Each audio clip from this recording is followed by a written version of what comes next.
Hello. All right, so we've started this little series to set the record straight on Reformed theology for the doctrines of grace. That's the 5 points of Calvinism.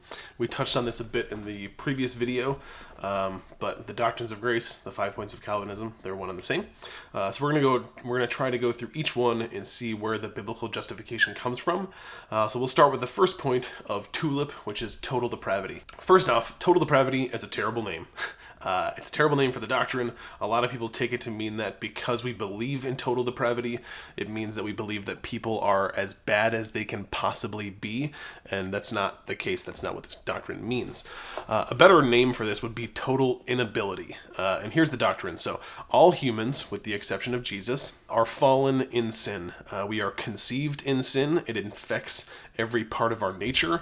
In our fallen state, we love our sin and we are the enemies of God. We are dead in our sin, and there's nothing that we could do, even if we wanted to save ourselves from our sin nature. Because of the fall, all of our wants and desires are inclined towards ourselves and our sin, and as a result, we are inclined away from God. R.C. Sproul, a very renowned theologian, liked to explain that this doctrine is rather than total depravity, should be explained as radical corruption. The very root of who we are is corrupted, and the only hope of being made right with God would take nothing less than a full and total renovation of every part of our being. And that is the doctrine of total depravity. Now, here's the thing. Whenever I discuss this doctrine, we usually find a lot of common ground at first. A lot of people hear the description and think, yeah, that makes sense. But be careful. I'm not trying to trick you into Reformed theology, but if you agree with everything in total depravity, you must agree with the rest of the 5 points of Calvinism. In a way, all of the points of this doctrine feed together and are kind of built on each other. I'm not saying that you can't believe in original sin without being a Calvinist, but you can't ascribe to each of the beliefs laid out in total depravity and then be logically consistent in saying that you disagree with the rest of Calvinism. A lot of people like to say that they're like 3-point Calvinists or 4-point Calvinists, but it doesn't, they're so interconnected that it doesn't make sense to say that I believe in 2 or 3. You kind of have to believe in all of them to be logically consistent, but we'll get into that later. Also, a quick note, I'm going to be pumping a lot of scripture into these videos, and I probably won't have time to do a deep dive into each and every one of them and unpack the entire context. I'm asking you to trust that I'm doing that on the back end. I'm trying not to pull verses out of context, but if you think I am doing that, please feel free to reach out and let me know. I don't just want to like overwhelm people with verses for the sake of like building up my argument. I want to use verses that I think are relevant to this topic. But again, if you disagree, feel free to reach out and let me know. So here we go. Romans 5:12 says, "Therefore, just as sin came into the world through one man, Adam, and death through sin, so death spread to all men because all sinned." Now we need to stop here and address something in biblical scriptures. We need to look at the word all, because there are times when this word is used and it means literally every single individual, every human being. And there are times when it means all types of people, Jews and Greeks, Gentiles, people of every nation. Sometimes you can check the Greek. A lot of times it's pretty vague because the word for all just kind of means the whole.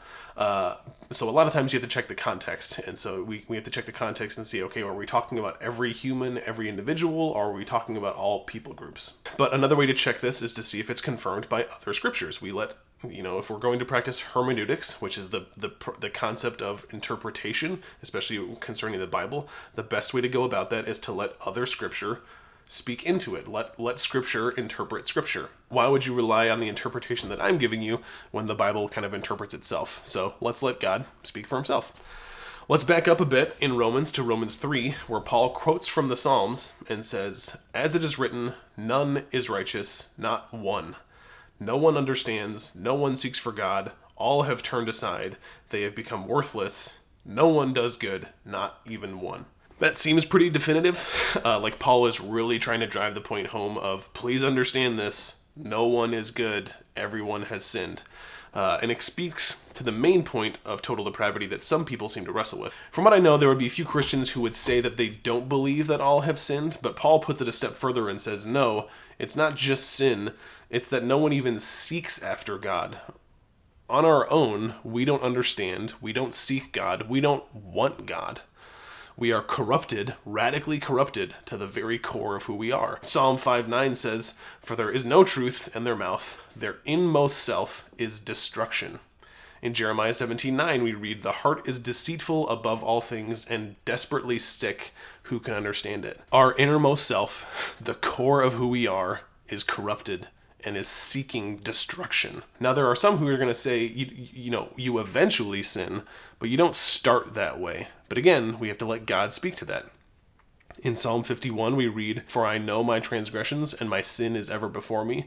Against you only have I sinned, and done what is evil in your sight, so that you may be justified in your words, and blameless in your judgment. Behold, I was brought forth in iniquity, and in sin my mother conceived me."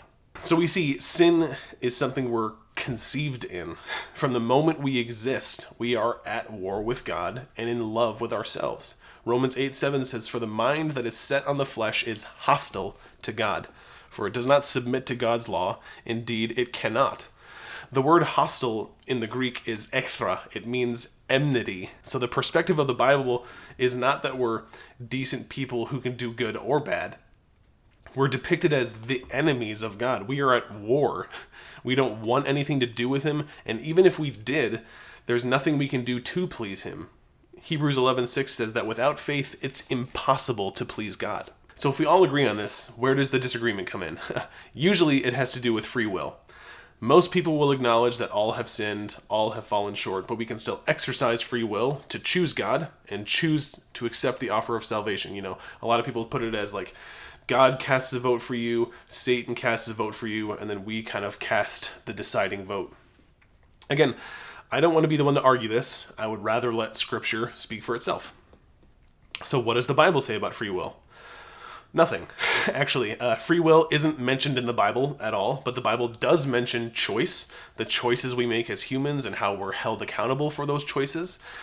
But I think before we dig into that, we need to define what we mean by free will.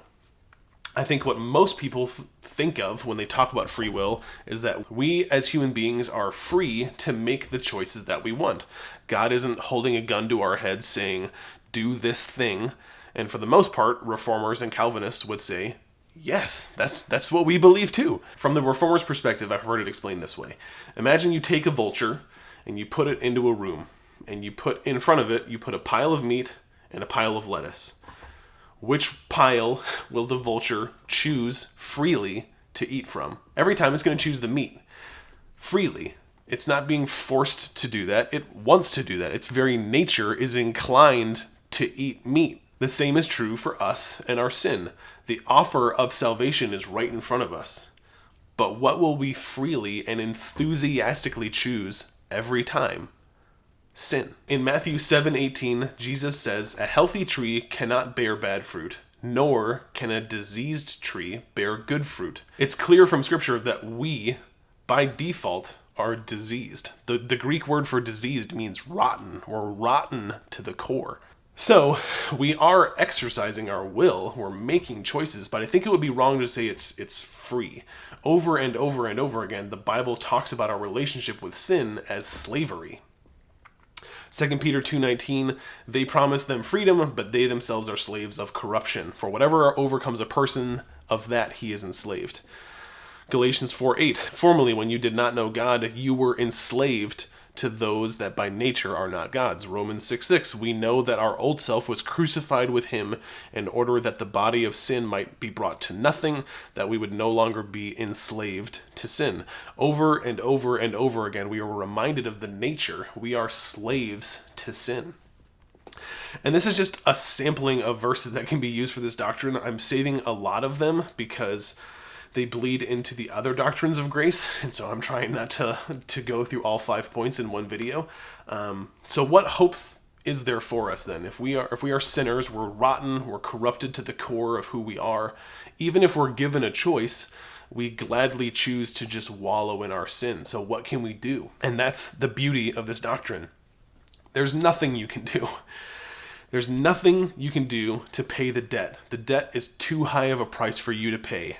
But as we go into the rest of the points of this theology, I hope you'll see the beauty of a God who so loves his children so much that even though they're waging a war against him, He would determine before time existed that he would reach out and save in the power and the wonder of his everlasting grace. It still gives me goosebumps to even think about it. So I hope you'll stick with me. If you disagree with me on anything in this video, feel free to reach out. Let me know. Let's talk about it. Let's discuss it. Let's go through it. But thank you for sticking with me and for watching this video. God bless, and I'll see you soon.